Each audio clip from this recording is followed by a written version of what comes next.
ረቀቀውን አጉልቶ ምስጢር የሚገልጽ መንፈስ ቅዱስ የጠመመውን አካንቶ በእኔ በደካማው እንዲያስተምረን እናንተ ቁጭ ብላችሁ የቆመ እንዲያስተምር ማን ይርዳ? ማን ይርዳ? አዎ ለአባቶቻችን ለነቢያት አባቶቻችን ለሊቃውንት ለሐዋርያቱ ጥበቡን ምስጢሩን ገለጸ። ለእኔ ለደካማው ጥበቡና ማስተዋሉን ይግለጽልን። ይህ ቃል የተናገረው ሐዋርያ ቅዱስ ጳውሎስ ነው። ኤፌሶን ምዕራፍ 5 ቁጥር 15 ላይ ያለ ኃይለ ቃል ነው። ዘመኑን ዋጁ ይለናል። እንግዲህ እንደ እግዚአብሔር ፈቃድ በዚህ እንድንማማር እግዚአብሔር አምላክ ይርዳል። ቅዱስ ጳውሎስ እንደምንመለከተው ከ72 አርድእት መካከል የነበረ አስቀድሞ ወንበዴ ወይም ከእግዚአብሔር ሕግ ወይም ከእግዚአብሔር አገልግሎት ውጭ የነበረ ሰው ነበር። ቅዱስ ጳውሎስ ስንመለከተው ይህን ቃል የተናገረው ለኤፌሶን ምዕመናን ነው። በዛን ጊዜ በኤፌሶን ለነበሩ ክርስቲያኖች ናቸው። እሱ አስቀድሞ ክርስቲያኖችን የሚያሳድድ በኃጢአት ውስጥ የነበረ በኦሪት ሕግ ጠንቅቆ የተማረ አዋቂ ሕግ አዋቂ በጥበብ ያደገ ሰው ነበር። ግን በሃይማኖት ውስጥ አልነበረም። በሃይማኖት ብትኖሩ ራሳችሁ መርምሩ ይላል ራሱ ቅዱስ ጳውሎስ። በሃይማኖት መኖር የመሰለው ሃይማኖት ውስጥ ያልነበረ ሰው ነበር። ግን እሱ ክርስቲያኖችን የሚቃወም እሱ ባወቀው በተረዳው እሱ ባወቀው በተማረው ጥበብ መሰረት እሱ ሃይማኖታዊ መስሎ ክርስቲያኖችን ይቃወም ነበር። ትክክለኛ አይደላችሁም ብሎ የእሱን ሐሳብ እንዲቀበሉት ከሮማውያን ደብዳቤ ተቀብሎ ክርስቲያኖች ለማሳደድ በብዙ የተነሳ ሰው ነበር ቅዱስ ጳውሎስ ስንመለከተው። በዛ ህይወት ሁሉ አልፎ በ15 ዓመቱ ነው እናትና አባቱ ገመላዲያ የሚባል የሕግ አዋቂ ወይም የተማረ ሰው ነበር። ከሱ ዘንድ ወስደው እንዲማር አደረጉታል። በዛ ቁጭ ብሎ የተማረ ሰው ነው። በመጽሐፍ ቅዱስ ዮሐንስ 3 ላይ ኒቆዲሞስ እንደምንመለከት ይህም ኒቆዲሞስ ከዚህ ሕግ የተማረ ሰው ነበር፣ ሕግ አዋቂ ነበር ይላል እና ቅዱስ ጳውሎስ በዚህ ሁሉም ህይወት አልፎ ተምሮ ተረድቶ ክርስቲያኖች እየተቃወመ ከዕለታት አንድ ቀን እግዚአብሔር ልቡን ያውቀው ነበር። እግዚአብሔር ልባችን ያውቀዋል። የነገ ማንነታችን ማን ያውቀዋል? ነገ ምን እንደምንሆን ማን ያውቃል? ነገ ምን እንደሚሆን ስለሚያውቀው እግዚአብሔር በትዕግስት ይጠብቀው ነበር። አስቀድሞ እሱ ይቃወም ነበር። እግዚአብሔር ግን ምርጥ አድርጎ ገና አዘጋጅቶታል ለበኋላ። ለዛም ነውና ቅዱስ ጳውሎስ በብዙ ተጋድሎ በኋላ በመጨረሻ ወደ ሮም ከሮማውያንን ደብዳቤ ተቀብሎ ክርስቲያኖችን ለማሳደድ ደብዳቤ ማተሙ ተቀብሎ ሲሄድ እሱ እግዚአብሔር በጠራራ ፀሐይ መብረቅ አስወርዶ በመብረቅ አይኑን አጨለመበት ወይም አይኑን ደፈነበት። አቤቱ ማን ነህ አለው። የምታሳድደኝ አንተ ማን ነህ ሲለው እኔ ናዝሬቱ ኢየሱስ ክርስቶስ ነው፣ ስለምን እኔን ታሳድደኛለህ ብሎ ቅዱስ ጳውሎስን ከእግዚአብሔር ጋር ከክርስቶስ ጋር ሲነጋገር እናየዋለን። በዚህ ጊዜ አንተ ማን ነህ አለው። እኔ ናዝሬቱ ኢየሱስ ክርስቶስ ነኝ። ክርስቲያንን የሚያሳድድ ክርስቶስ ማሳደድ እንደሆነ ሲነግረው ቅዱስ ጳውሎስ አይኑን እንደታወረ የሐዋርያት ሥራ ምዕራፍ 9 ላይ በእነሆ ሐማ የሚባል ሰው አለ፣ ወደሱ ሂድ፣ እሱ በ9 ሰዓት ይጸልይ ነበር፣ እሱ ይነግርሃል አለው ስለ ኢየሱስ ክርስቶስ የማዳን ሥራ የእግዚአብሔር ልጅ እንደሆነ ከሦስቱ አካል አንዱ አካል ወልድ ኢየሱስ ክርስቶስ ሥጋ ለብሶ በማርያም እንደተገለጸ በዚህ 33 ዓመት ከ3 ወር በዚህ ምድር ተመላልሶ ድነተ ሥጋ ድነተ ነፍስ ሰጥቶ የሰው ልጅ ማዳንን እንዳደረገ ይነግራል፣ ሂድ አለው። ሄደ። እሱም አይኑ ታውሮ 2 ቀን ተጓዘ ይላል። በዚህም ጊዜ ያን ሰው ተገናኘው፣ ጸለየለት፣ ከአይኑ ቅርፊት ወደቀ። ከዛ በኋላ የመንፈስ ቅዱስ ጸጋ ተቀበለ። ከዛ በኋላ ክርስቲያኖች ሊያጠምድ ተሰማራ፣ ታምኖ ወጣ ይላል ቅዱስ ጳውሎስ። እንደውም በሮም ሊገሉት ተነሱ ይላል። እንግዲህ ሐዋርያት ራሱ አላመኑትም ነበር። እንዲህ አስቀድሞ እሱ የሚያሳድደን አሁን እንዴት ከኛ ህብረት ይገባል ከኛ ማህበር ይቀላቀላል ብሎ ፈርተውት ነበር።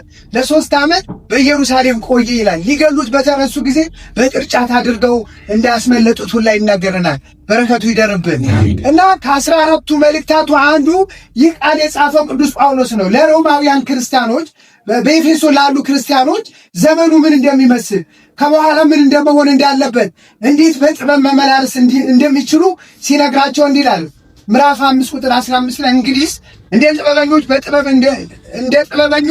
በጥበብ ተመላለሱ እንጂ እንደ ጥበብ እንደሌላችሁ አትሁኑ፣ በጥንቃቄ ተጠበቁ ይላል። እንግዲህ እንደ ጥበበኞች በጥበብ ተመላለሱ። ክርስቲያን በጥበብ የሚመላለስ ሰው ማለት ነው። እንግዲህ እግዚአብሔር ዕድሜ ሰጥቶን ዘመነ ፍስሐ ዘመነ ደስታ ዘመንን አሻግሮናል። ቅዱስ ዳዊት ምን ይላል? እግዚአብሔር በቸርነቱ ዓመታትን ታቀዳጃለህ አይደል የሚለው መዝሙር 64 ላይ። በቸርነቱ ነው እግዚአብሔር ይህን ቀን ያሳየን። ይህን ቀን ለማየት ብዙ ሰዎች አስበው ነበር። ይህን ቀን ተመኝተው ነበር። እግዚአብሔር ግን አልፈቀደላቸውም። ወደ እሱ ተጠርተዋል። እኛ በዕድሜ ላይ ዕድሜ ተሰጥቶናል። ጻድቅም ስለሆነን አይደለም፣ በፊቱም ስለቆምን አይደለም፣ ምሕረቱና ቸርነቱ ስለጠበቀን ይህን ቀን ለእኛ ተሰጠን። የተሰጠነውን ቃል በደስታ ተቀብለን በጥበብ ልንመላለስበት ያስፈልገናል። ቅዱስ ጳውሎስ የሚነግረንም ይሄ ቃል ነው።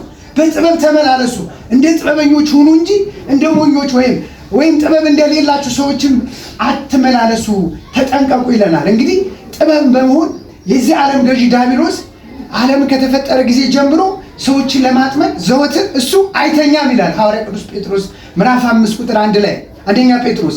ባላጋራችሁ ዲያብሎስ ሊውጣው እንደሚያስብ አንበሳ በዙሪያችሁ ያጋሳል፣ ተቃውሙት ከእናንተም ይሸሻል።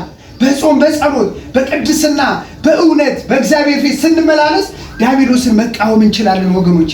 ያ ካልሆነ ግን እሱ ዘወትር አይተኛም። እኛ ለማጥመድ እሱ በጥበብ የዓለምን ጥበብ እያሳየ በብዙ የድካም የሥጋ ፈቃድ እያሳየ ከእግዚአብሔር መንገድ የምንወጣበት መንገድ እሱ ዘወትር መረቡን ይጥላል። እኛ ግን ባለ አእምሮ ሆነን ጥበበኞች ሆነን በጥበብ ልንመላለስ ያስፈልገናል። ቅዱስ ጳውሎስ ሲናገር ለኤፌሶን ክርስቲያን ብቻ አይደለም፣ ዛሬም ላለነው ክርስቲያኖች ጭምር ነው። ዘመኑን ዋጁት፣ ቀኖቹ ክፉዎች ናቸውና ይላል። ነገ ምን እንደሆነ አውቆ አስቀድሞ እንዲጠነቀቁ በቅድስናና በጥንቃቄ እንዲያልፉ ቀኖቹ ክፉዎች ናቸውና በጥንቃቄ ተመላለሱ ይላል። ዛሬ ስኛ ቀኑ ምንድነው የሚመስለው ወገኖቼ? ቀኑ ስለተሻገርን ዘመንን ስለቆጠርን አይደለም። ከህይወታችን ጋር ምን ተለወጥን? ዘመኑ ሲቀየር እኔ በህይወቴ ምን ተለወጥኩኝ? እግዚአብሔር በእኔ በምን ይደሰታል? በአገልግሎታችን ይደሰታል፣ በቅድስናችን ይደሰታል። በቅዳሴ በምናገልግለው ሱታፌ ውስጥ እግዚአብሔር ከኛ ጋር አለ ወይ? ወይስ በከንቱ ውዳሴ ነው የምንመላለሰው? ህይወታችን ልናየው ያስፈልጋል። ሐዋርያም ሲነግረን ይሄ ነው። ዘመኑን ዋጁ፣ ዘመኑ ክፉ ነው። ዘመን በዘመን ይቀየራል። ዘመነ ክረምት ብለናል። አሁን ዘመነ መጹይ፣ ዘመነ ጽጌ እያለን ዘመነ አስተርእዮ፣ ዘመነ ጥምቀት እያለን እኮ ዘመናትን ሁልጊዜ እየተቀበለ ነው። ዘመኑ ቢቀየር ዘመናቱን በእኛ ህይወት ቢያልፉ እኛ ግን ካልተቀየርን ወገኖቼ ምንድን ነው እግዚአብሔር ከኛ ምንድን ነው የሚጠብቀውና ቅዱስ ዮሐንስ እንደዚህ ይለናል። ዓለምን በሙሉ በስራዋ ክፉ ናት ዓለምን በሙሉ። ምክንያቱም ሰይጣን ዓለምን ሁሉ ማርኳል። ሰው ሁሉ በሰይጣን ምኞት ምርኮ ውስጡ ነው ያለው። ዓለምን ሁሉ ክፉ ነው ይላል ቅዱስ ዮሐንስ። ክፉ የሆነው ምንድን ነው? ክፉ የሆነ ባላጋራችን ዲያብሎስ ዓለምን በክፋት ምኞት ውስጥ ጠምዶ ይዞታል። ለዛ ነው ሰው መውጣት ያቃተው። ለዛ ነው ከእግዚአብሔር ጋር መኖር ያቃተን። ለዛ ነው የሰይጣን ሐሳብ ሰዎች ሁሉ አእምሯቸው ጫና ፈጥሮባቸው የዓለምን ምኞት ነጥቋቸው ከእግዚአብሔር መንገድ የወጡት። ቅዱስ ጳውሎስም ያለን በጥበብ ተመላለሱ ዘመኑን ዋጁን ያለን ከዚህ አንጻር አንስቶት ነው። ጌታችን መድኃኒታችን ኢየሱስ ክርስቶስ በማለት ሥጋዌ ሲመላለስ የማቴዎስ ወንጌል ምዕራፍ 4 ላይ ቁጥር 9 ላይ ብንመለከት ሶስቱ ፈተና ጾር ለክርስቶስ ያመጣበት አንደኛው ምንድነው? የዓለምን ጠቢባኖች ሁሉ የዓለምን ክብር የዓለምን የሚታየው ክብርን ሁሉን አሳየውና ለእኔ ብትሰግድልኝ ለእኔ ብትታዘዝ ይህ ሁሉ ለአንተ አደርግልሃለሁ። የዓለምን ነገሥታት ክብራቸው፣ ወርቃቸው ሁሉንም በፊቱን አሳየዋል። አንተ ለአምላኬ ለእግዚአብሔር አትፈታተን ተብሎ ተጽፏል። ለአምላኬ ለእግዚአብሔር ስገድ አለው። እንግዲህ እሱ በጥበብ እንደ ጥበበኛ ሆኖ ነው የቀረበው። እሱ ግን ሁሉ አዋቂ ነውና በጥበብ እሱ መለሰለት።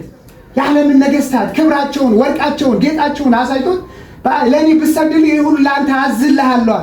ዓለም ምን ያክል በሰይጣን ምኞት እንደተያዘ የምናይበት የትምህርት ክፍል ነው ወገኖች። ለዛ ነው ዛሬ ብልጭታው የዓለም ምኞትን ቁሳዊ ነገርን ያልማረከን ስንቶቻችንን፣ በዓለም በምናየው ነገር ተማርከን ተስፋ ያልቆረጥን ስንቶቻችንን፣ የእግዚአብሔር የማዳን ሕይወት ይበልጥ ትተን የሚጠፋው ነገር የተመኘን ስንቶቻችንን። ለዚህ ነው ቅዱስ ጳውሎስ በጥበብ ተመላለሱ እንደ ጥበበኞች፣ ዘመኑን ግን ዋጁት፣ ቀኖቹ ክፉዎች ናቸው።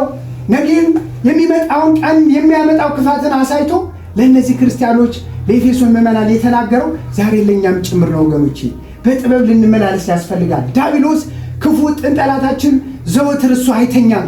እኛ ለማጥመድ፣ እኛ ለመጣል፣ ከመንፈሳዊ ሕይወት ሊያርቀን በስጋ ፍላጎታችን፣ በስጋ ምኞታችን የቤተ ክርስቲያን ቅድስቱን ሱታፌ እንዳንካፈል በምኞት የተነጠቅነው ስንቶቻችንን፣ ለቅዳሴ ስንቶቻችንን የምንተጋው፣ ለኪዳኑ ስንቶቻችንን የምንተጋው፣ ለአገልግሎት ስንቶቻችንን ራሳችን ሁልጊዜ አስቀድመን ከየትኛው ማህበራዊ ሕይወት ለእግዚአብሔር ክብር ይገባዋል ብለን እግዚአብሔር በእድሜ ላይ እድሜ ሰጥቶኛል፣ በሕይወት ላይ አቆሞኛል፣ ወድቄ ጠግኖኛል፣ ተሰብሬ ነበረ እሱ ፈውሶኛል፣ የፈወሰን ያቆመን በህይወታችን የተመላለሰልን እግዚአብሔር ስንቶቻችንን በእውነትና በእውነት ያገለገል ነው ወይስ በሱታፊ እየተካፈልን ያለ ነው?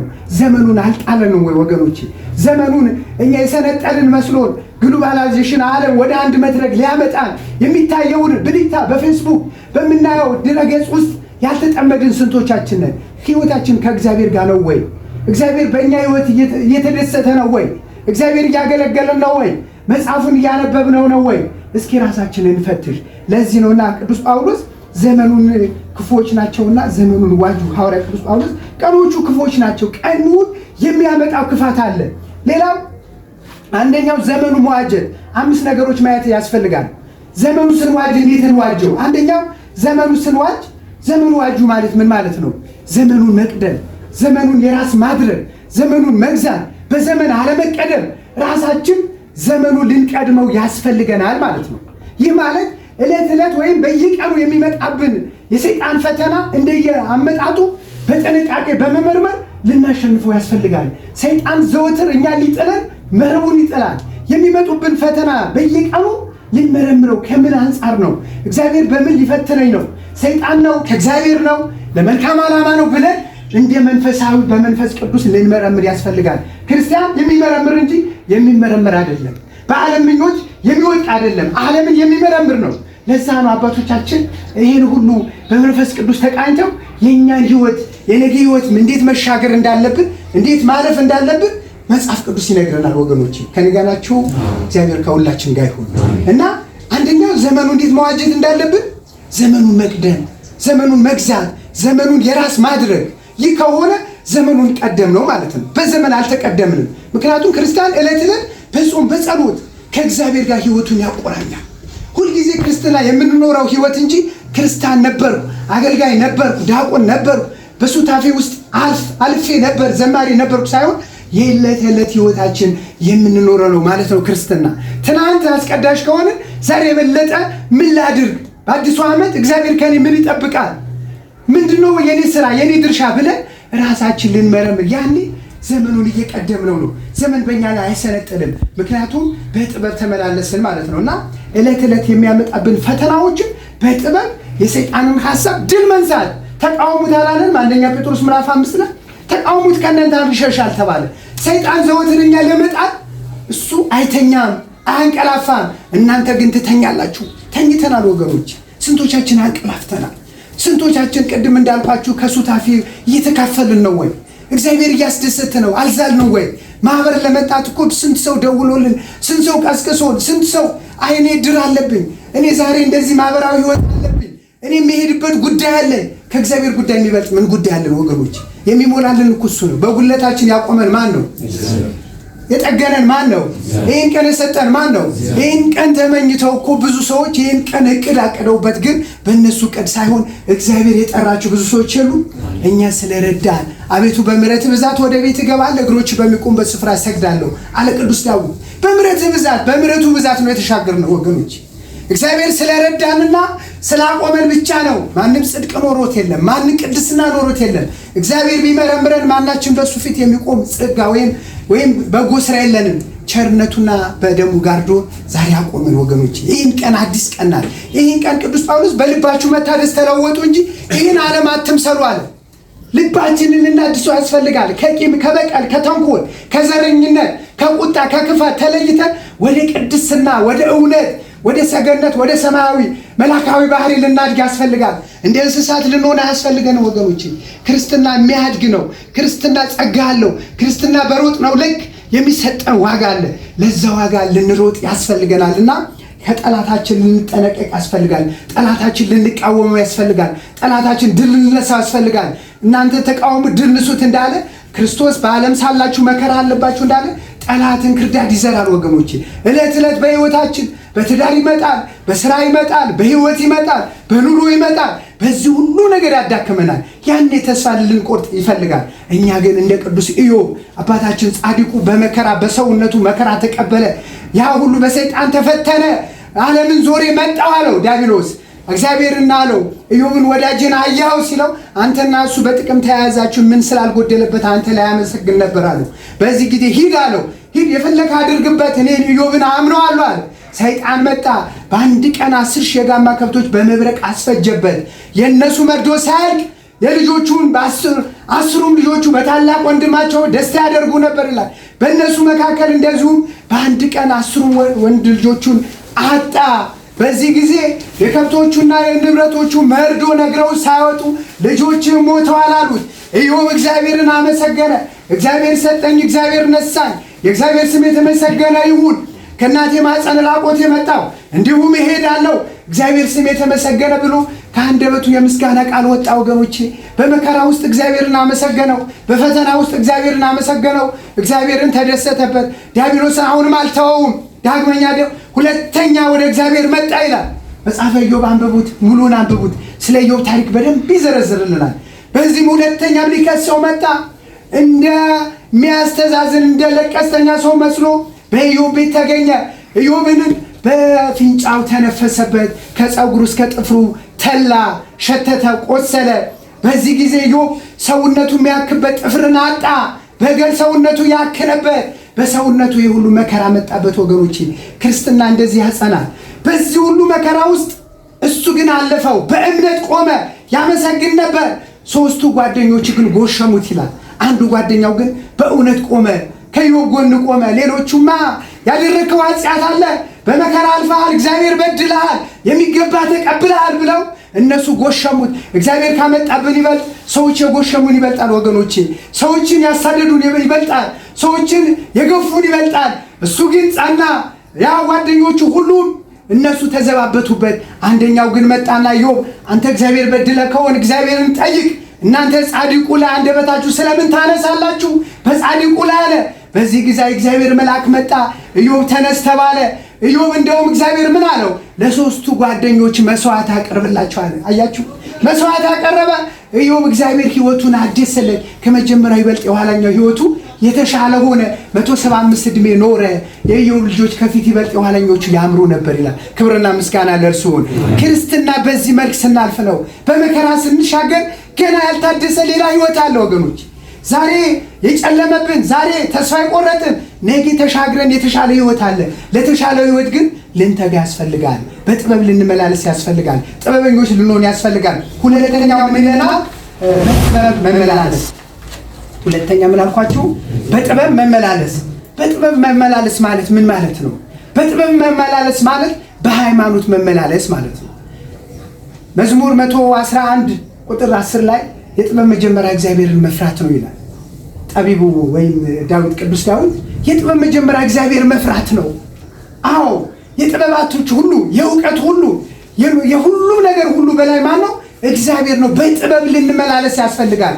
ጥበብ ቤቷን ሰራች፣ 7 ምሰሶን አቆመች አይደለም? ምሳሌ 1:7 ላይ ጥበብ የተባለው እግዚአብሔር ነው። የጥበብ ባለቤት እግዚአብሔር ነው። የጥበብ ሀገሯ ወዴት ነው? ሊቃውንቱ አባቶቻችን የጥበብ ሀገሯ ወዴት ነው? ጥበብ እግዚአብሔር ነው። እግዚአብሔርን ጥበብ ማየት ያስፈልጋል። ሃይማኖት ጥበብ ነው። በሃይማኖት የሚመላለስ ሰው በጥበብ ይመላለሳል። ከክፋት ይለያል፣ ከመከራ ይወጣል። በኃጢአት መንገድ አይመላለስም። በሃይማኖት የሚኖር ሰው ራሱን ይመረምራል፣ መንፈሳዊ ሕይወት ይኖረዋል። በቅድስና መንገድ ከእግዚአብሔር ጋር ይኖራል ማለት ነው። በሃይማኖት ልንኖር ያስፈልገናል ወገኖች። ሃይማኖት ጥበብ ነው። የጥበብ ባለቤት እግዚአብሔር ነው። እግዚአብሔር በዓይነ ሥጋ አላየኝም ብሎ ኃጢአት ከመስራት መጠንቀቅና መቆጠብ ያስፈልጋል ወገኖች። በሃይማኖት የሚኖር ሰው ኃጢአትን ይጸየፋል፣ ኃጢአትን ይቃወማል። ኃጢአትን እግዚአብሔር ያየኛል፣ በዓይነ ሥጋ ባያየኝም እግዚአብሔር ከኔ ጋር ነው፣ እግዚአብሔር ማሳዘን አልፈልግም ብሎ በጥበብ ማን አደረገ? የተሸጠው ዮሴፍን እንመልከተው እስኪ። ወደ ግብፅ ወረደ። የማይመች ሕይወት ውስጥ ነው። በባዕድ ሀገር ነው። በጲጥፋራ ቤት፣ በንጉሱ ቤት ሁሉም ነገር ተሾመዋል። የሚፈልገው ነገር አለ። ኃጢአት ተጋብዞ እግዚአብሔርን በዚህ ላይ አልሾመኝም፣ እኔ የሾመኝ በንብረቱ ላይ ነው ብሎ ተቃወመ። ኃጢአትን እንደዚህ መቃወም ነው። በሃይማኖት ያለ ሰው ኃጢአትን ይቃወማል፣ ክፋትን ይቃወማል፣ ተንኮልን ይቃወማል፣ ነውርን ይቃወማል። በእውነትና በእውነት ከእግዚአብሔር ጋር በሃይማኖት መንገድ ይጓዛል። ያኔ ማለት በጥበብ ተመላለሰ ማለት ጥበበኛ ማለት ነው። ለዛ ነው በጥበብ ተመላለሱ፣ ጥበበኞች ሁኑ። ክርስቲያን ጥበበኛ ነው ወገኖቼ። በጥበብ የሚመላለስ ነው፣ በቅድስና የሚመላለስ ነው። ህይወቱ ቅዱስ አድርጎ እኔ ቅዱስ እንደሆንኩ እናንተ ቅዱሳን ሁኑ እንዳለ ሁሉ ጊዜ ቅድስና የጠራን ቅዱስ ነው፣ የመረጠን ቅዱስ ነው፣ ያከበረን ቅዱስ ነው። እሱን ማሰብ ያስፈልጋል። ቀራንዮውን ማሰብ ያስፈልጋል። የተደረገልን የማዳን ስራ በህይወታችን ልንተረጉሞ ያስፈልጋል። ያኔ እኛ እንቆማለን። መከራ በሰውነታችን ቢያልፍ እንደ ምስማር እንጸናለን ማለት ነው። ቅዱሳን አባቶቻችን በዚህ መከራ አልፈው ነው ክርስቶስን የናፈቁት፣ አክሊልን የተቀዳጁት፣ በጽድቅ ላይ ጽድቅ የተሰጣቸው፣ በክብር ላይ ክብር የተሸለሙት በዚህ መንገድ አልፈው ነውና እኛ በመከራ ቆመን በፈተና ተሻግረን ከእግዚአብሔር ጋር ሆነን በጥበብ ስንመላለስ እግዚአብሔር ከማን ጋር ነው? እግዚአብሔር ከሁላችን ጋር ይሁን። ሶስተኛ ዘመኑ ከክፉ መጠበቅ። ከክፉ ዘመን እንዴት እንጠበቅ? በዘመናችን ስንመለከት ብዙ ክፉ ነገሮች አይተናል። ብዙ ክፉ ነገሮች አልፏል። ክርስቲያኖች ሲሰደዱ አይተናል። ክርስቲያኖች ሲታረዱ አይተናል። በቤተ መቅደስ ካህን እግዚአብሔርን የሚያገለግል የእግዚአብሔር አይንተ እግዚአብሔር ካህናት ተሰይፈዋል። ብዙ አይተናል። በዘመናችን ቤተ ክርስቲያናችን ስትገፋ አይተናል። ቤተ ክርስቲያናችን ስትቃጠል አይተናል። በአረማውያን በማያምኑ በነገስታት በውጭም ጠላት በውስጥም ጠላት ቤተ ክርስቲያን እየተናጠችና እየተገፋች ነው። ይህ ዘመን በዚህ ክፉ ዘመን ቤተ ክርስቲያንስ እንዴት እንጠብቃት? የኛ ድርሻስ ምንድነው? ክርስቲያን ከሆንን የቤተ ክርስቲያን ዘቦች መሆን የለብንም ወይ? ቤተ ክርስቲያን ፊደል ቆጥራ አስተምራ የቃሏን ወተት እግዚአብሔር ቃል አስተምራቸው አድገው ኮትኩታ ዛሬ ቤተክርስቲያን የሚገፉ ሰዎች ብዙዎች ናቸው ወገኖች። እንሰማለን፣ በሚዲያው እንሰማለን። በቤተክርስቲያን ስር ቁጭ ብለው አድገው ቃሉን ሰምተው ዛሬ ቆመው ቤተክርስቲያንን የናቋት ኋላ ቀሪ መስሏቸው ቤተክርስቲያን የሚገፏት ብዙዎች ናቸው። እነዚህም መቃወም ያስፈልጋል ወገኖች። እኛ ዘመኑ ስንዋጅ፣ እኛ ስንቆም፣ እኛ ጠንካራ ስንሆን በቤተክርስቲያናችን ላይ የሚመጣውን የክፉ ሐሳብ መቃወም እንችላለን። በቤቱም ውስጥ ያለ ከቤቱም ውጭ ይላሉት አለውያ ነገስታት ቤተክርስቲያን በብዙ መልክ በብዙ ነገር ከጥንትም ጀምሮ በአባቶቻችንም ዘመን ስንመለከት ታሪክ ስናይ በብዙ ቤተክርስቲያን እሷ ግን አምድ ናት። አንተ አለት ነህ፣ በዚህ አለት ላይ ቤተክርስቲያንን ትሰራታለህ፣ የገሃነም ደጆች አያናውጧትም አለው። በቅዱስ ጴጥሮስ ተሰጥቶታል። ማቴዎስ 18 ላይ እሷ በክርስቶስ ደም የታነጸች ናት፣ ማንም ሊያናውጣት አይችልም። ግን የቤተ ክርስቲያን ዘብ ልንሆን ያስፈልጋል። በውስጧ ሆነው ተሸሽገው በቤተ ክርስቲያን ስር ሆነው የቤተ ክርስቲያን እንቁ የሆነውን ቅርሷን የሚሸጡ ብዙዎች ናቸው። ቤተ ክርስቲያንን ያቋሸሿት ብዙዎች ናቸው። ቤተ ክርስቲያንን ያስደፍሯት ብዙዎች ናቸው። ለነዚህ ሁሉ የኛ አንዳንዳችን የድርሻችን መወጣት ያስፈልጋል። ቤተ ክርስቲያን ልንጠብቅ ያስፈልጋል። ቤተ ክርስቲያናችን ቅዱስ ጳውሎስ እንዳለ ዕለት ዕለት የሚከብደኝ ነገር ቢኖር የአብያተ ቤተ ክርስቲያን ጉዳይ ነው። ስለ ቤተ ክርስቲያን ልንጸልይ ያስፈልጋል። ስለ ቤተ ክርስቲያን ለአገልግሎቱ ለዓለም የምትማልደው እኮ የኛ ቤተ ክርስቲያን ነች ወገኖች። በቅዳሴው ሰማችኋል። ለተሰደዱት፣ ለተራቡት፣ ለተጠሙት፣ አባት እናት ለሌላቸው፣ ለታረዙት ካህኑ ሲማልድ አላያችሁትም እንዴ? ስገዱ ላይ ቤተ ክርስቲያናችን እስከዚህ ድረስ ለዓለም ለሀገር ብቻ አይደለም ለዓለም የምትማልደውና ለቤተ ክርስቲያናችን ዘብ ሆነን በእቅድና በአይምሮ በጥበብ ልንመላለስ ያስፈልገናል ወገኖች። ይህ ካረግን ቅዱስ ጳውሎስ እንዳለ ቀኖቹ ክፉዎች ናቸው፣ ዘመኑ ዋጁ እንዳለ ዘመኑ ዋጅተን ተሻገርን ማለት ነው። አራተኛው ዘመኑ እንዴት እንዋጅ ስንል አራተኛ እግዚአብሔር ይመስገን ከኛ አብራክ የወጡ ልጆቻችን በጥበብ ማስተማር የኛ ድርሻ ይሄ ነው። ትዳር ያለን ሰዎች አለን፣ ወደ ትዳር ለመግባት ያሰብን ሰዎች አለን። እግዚአብሔር ቢፈቅድ ብንኖር የትዳር አጋር ልንይዝ ልናገባ ቅዱስ ጋብቻ ቅዱስ ሕይወት ሊኖረን የምናስብ ሰዎች አለን። ትዳር ይዘን ፍሬ አፈራን ሰዎች አለን። እንደ ቤተ ክርስቲያን አስተምሮ በጥበብ ማለት ከኛ አብራክ የወጡ ልጆቻችን በጥበብ ልናስተምራቸው ያስፈልጋል። ለዓለማዊ ትምህርታቸው ደብተር፣ እርሳስ፣ ልብስ፣ ጫማ የሚያስፈልጋቸው ማቴሪያል ሁሉ እንደምናሟላ ለመንፈሳዊ ሕይወታቸውም የታነጹ ሰዎች እንዲሆኑ ሃይማኖታቸው እንዲያውቁ ማድረግ የኛ ድርሻ ነው ወገኖች። ይህ ስናረግ እኛ በጥበብ እየተመላለስን ነው። እኛ ብቻ ድነን ሌላው እንዳይድን ካረግን ይህ ቃል ራሱ ይፈርድብናል። እኛ የዳነው እኛ የሰማነው እኛ በሕይወት የተመላለስንበት የእግዚአብሔር ቃል ያላመኑትን ያልዳኑትን ያልሰሙትን ማሰማት ነው። ወንጌልን መናገር ነው። የምስራች ነው፣ መመስከር ነው። ልጆቻችን በጥበብ እንዲገባቸው አድርገን ሃይማኖታቸው እንዲረዱ አድርገን በቤተ ክርስቲያን ኮትኩተን ልናሳድግ ያስፈልጋል።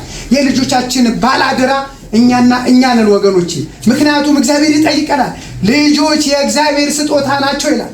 እግዚአብሔር ነው የሰጠን ስጦታችን ለእግዚአብሔር ብጽዓት ልንሰጥ ያስፈልጋል። በቤተ ክርስቲያን እንዲያገለግሉ ዲያቆን እንዲሆኑ ነገ ጳጳስ ሊወጣ ይችላል እኮ እግዚአብሔር ይችላል። እግዚአብሔር የሚሳነው ነገር የለም። የኛ መሻትና የልባችን ሐናና ኢያቄም የፍሬያቸውን የጸሎታቸው ፍሬ የቅድስናቸው ፍሬ ድንግል ማርያም አልሰጡንም? ጌታን ያገኘንባት ዓለም የዳነባት ሰው ከእግዚአብሔር ያስታረቀች እመቤታችን ንጽሕተ ንጹሐን ቅድስተ ቅዱሳን ድንግል ማርያም በጾምና በጸሎት በቅዱስ ጋብቻ በቅድስና ስፍራ እግዚአብሔርን በሚያመልኩ ሰዎች መካከል በእኛም መካከል ለእግዚአብሔር የሚመች ለሀገር የሚመች ለቤተ ክርስቲያን የሚመች መልካም ፍሬ እንድናገኝ እግዚአብሔርን በጸሎት ልንጠይቅ ያስፈልጋል። የሰጠንን ልጆች ልንመረምር ያስፈልጋል። ሃይማኖታቸው እንዲያውቅ በጥበብ እንዲያድጉ ቤተክርስቲያናቸው እንዲያውቁ ቤተክርስቲያን ካወቁ በኋላ ከተማሩ በኋላ ነገ ሀገር ተረክበው ኃላፊነት በተሰጣቸው ቦታ ኃላፊነታቸው ሲወጡ እግዚአብሔር ይመሰገናል። አዎ ብርሃናችሁ በሰው ፊት ይብራ፣ መልካሙን ስራችሁ አይቶ የሰማይ አምላካችሁ ክብር ይገለጽ እንደተባለ ማቴዎስ 5 ላይ። ምክንያቱም መልካም ስራ የሚሰራ ሰው በመንፈሳዊ የታነጸ ሰው በዓለማዊ ቦታ ቢገኝ በስርዓት ይመላለሳል። የተሰማራበት ቦታ በእውነትና በእውነት ለሀገር ታማኝ ይሆናል፣ ለሀገር ይጠቅማል፣ ለቤተ ክርስቲያን ይጠቅማልና ልጆቻችን በጥበብ ልናስተምር ያስፈልገናል። ወገኖች ከኔ ጋር ናችሁ አይደል? እግዚአብሔር ይርዳል። መጨረሻው 5ኛ ዘመኑ እንዴት እንዋጀው ስንል ዘመኑ መቅደም አለብን። እንዴት ነው? ከኃጢአት መለየት አለብን ወገኖች። ከክፉ ነገር መውጣት አለብን። በንጽህና መንገድ እግዚአብሔርን መያዝ ያስፈልጋል። የሁሉ መጨረሻ እግዚአብሔር ነው። እግዚአብሔር ይዘን ድል መንሳት ያስፈልገናል። ቅዱሳን ድል የነሱት እግዚአብሔርን ይዘው ነው። አባቶቻችን መከራ የተቀበሉት በመከራ ያለፉት በእሳት ውስጥ ያለፉት እግዚአብሔርን ይዘው ነው። እግዚአብሔርን ይዘን ድል መንሳት ያስፈልገናል። ኃጢአትን መተው ቅዱስ ጴጥሮስ 1ኛ ጴጥሮስ ላይ ምዕራፍ 4 ላይ ያለፈው ዘመን ይብቃችሁ። ያለፈው ያለ ልማድ የተመላለስንበት በስጋ መንገድ በመዳራት በመጠጣት በመዋሸት ራሳችን አታለን ሊሆን ይችላል። እግዚአብሔር ያልከበረበት ያለፈው ዘመን ትተን አዲስ ሰው ሆነን በአዲስ መንፈስ ንስሐ ገብተን ከእግዚአብሔር ጋር ድል ልናደርገው ያስፈልጋል። ዘመን ወገኖች እግዚአብሔር ማን ይርዳል? እግዚአብሔር ዳዊት ምን አለ? አቤቱ ንጹሕ ልብን ፍጠርልኝ፣ የቀናው መንፈስ በውስጤን አድስ፣ በፊትህም አትጣለኝ። ቅዱሱ መንፈስ አቤቱ ቅዱሱን የእግዚአብሔር መንፈስ ለቤዛ ቀን የታተማችሁ ቅዱሱ መንፈስ አታሳዝኑ። ኃጢአት ሰርተን የእግዚአብሔር ጸጋ የተሰጠንን ከኛ እንዳይርቀን ጸጋ መንፈስ ቅዱስ በሕይወታችን እንዲያድር የእግዚአብሔር መንፈስ ከኛ ጋር እንዲሆን መጸለይ ያስፈልገናል። ጾም ጸሎት ያስፈልጋል። ንስሐ መግባት ያስፈልጋል። ወደ ምስጢር መቅረብ ያስፈልጋል። ወደ ስጋውና ደሙ ልንቀርብ ያስፈልገናል። ይህ ስለሆን በዚህ መንገድ ስንመላለስ ዲያብሎስን ድል እንነሳለን። ያ ድል ስንነሳው ከእግዚአብሔር የሚሰጠን ጸጋ አለ። የእግዚአብሔር ኃይል ከኛ ጋር ነው። የእግዚአብሔር መንፈስ ከኛ ጋር ነው። እሱ በእኛ ላይ ሰይጣን በእኛ ላይ ምን ስልጣን የለውም። ጌታችን መድኃኒታችን ኢየሱስ ክርስቶስም አንድ አጋንንት ያደረበት ሰው ማቴዎስ ወንጌል ምዕራፍ 17 ላይ እሱ 3ቱን ሐዋርያት የምስጢር ሐዋርያት ይዞ ወጥቶ ሌሎቹ 9ኙ ከስር ነበሩና አንድ አጋንንት ያደረበት ሰው አንድ ሰው ይዞ መጣና በእንግዲህ ሐዋርያቶች ይህን ልጅን ታሟል ፈውሱልኝ ቢሉት አጋንንት አልታዘዛለ። ጌታ በመጣ ጊዜ ብትችል ልጅህን አድነልህ ብትችል እንዴት ትላለህ? አንተ እምነት የጎደለህ አለውና ለሚያምን ሁሉ ይቻለዋል አለና ምን አለው? በጾምና በጸሎት በቀር ይህን አጋንንት መታዘዝ አንችልም አለ። አጋንንትን ድል ልንሳው የሚገባን በጾምና በጸሎት ነው ወገኖች። በእንባ በጸሎት ኃይል አላት ይላል ያዕቆብ። በጸሎት ድል መንሳት እንችላለን። በፈተና የሚጸና እሱ የተባረከ ነው። ጸሎት ኃይል አላት፣ ከእግዚአብሔር የሚያገናኝ ነው። ጠላታችን ድል የምንነሳበት ነውና በአዲሱ ዓመት ጾም ጸሎት ጸልየን ንስሐ ገብተን አዲስ ሰው ልንሆን ያስፈልጋናል ወገኖቼ። ይህን ካረግን ይህ በዚህ መንገድ ከተመላለስን ቅዱስ ጳውሎስ ቅድም የነገረንን መልእክት ዘመኑን እንዋጀዋለን፣ በጥበብ እንመላለሳለን፣ ጥበበኞች እንሆናለን። በዓለም ምርኮን አንቆራኝም፣ ዓለም በእኛ ላይ አይሰነጥልም። እኛ ጥበበኞች ነንና በጥበብ ተመላልሰን የምናፍቀው መንግስቱ እንድንወርስ ማን ይርዳን? እግዚአብሔር። አሜን። የመጨረሻ መልእክት የሚሆነው እንግዲህ እግዚአብሔር ፈቅ ብንኖር የዛሬ ሳምንት 15 መስቀል ነው። ሁላችንም ወደ የተወለድንበት ቀን እንሄዳለን። ምንድነው ይዘን ነው የምንሄደው? ከኛ ምን ይጠበቃል?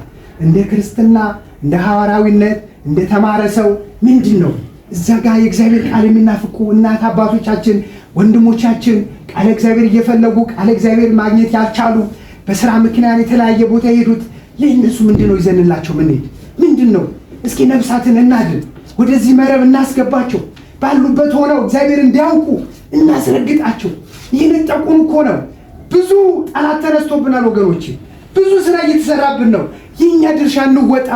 በየቀያው በየጀፈሮ የምናደርገው ጉባኤ ላይ ስራ እንስራ። መጠጥ የሚጠጡት አንተ ለምን ጠጣላት? በጥበበኛ ሆነን በጥበብ ነው መግባት ያለብን። ቅዱስ ጳውሎስ ከበሽተኞች ጋር እንደ በሽተኛ ተቆጠርኳል። የታመሙ ሰዎች ሊያድን በሆስፒታሉ ደጅ ላይ ወጥቆ ንዳድ እንደያዘው ሰው ተንቀለቀጠ። ታሟል ብሎ ወደ ሆስፒታል ሲያስገቡት እሱ ግን የመጣበት ዓላማ አለና ብድግ ብሎ ተነሳና እኔ ድኛለሁ፣ እኔ ባመንኩት ታምናላችሁ ትድናላችሁ ሲል፣ አዎ የታመሙት ሁሉ በኢየሱስ ክርስቶስ እመኑ ትድናላችሁ ሲል የታመሙት ሁሉ ተፈወሱ። ክብርና ምስጋና ለእግዚአብሔር ይሁን። እኛም በሄድንበት ሰዎችን በሱስ ውስጥ የወደቀ ሰው አንተ ሱሰኛ ብለን አንክፋ። እግዚአብሔር ይፈልገዋል ያ ነፍስ። እኛ በጥበብ በትትና ቃል በፍቅር ሆነን ወደ ቤተ ክርስቲያን እንዲቀርብ ባለበት ቦታ የጸሎት ሰው እንዲሆን የቤተ ክርስቲያን አባል እንዲሆን እናድርገው። ስራ እንስራ። ይቆየን። ያስተማረን የመከረን የአባቶቻችን አምላክ ልዑለ ባሕርይ ቅዱስ እግዚአብሔር ስሙ የተመሰገነ ይሁን። እኔ ባጎደልኩት እናንተ አቃንታችሁ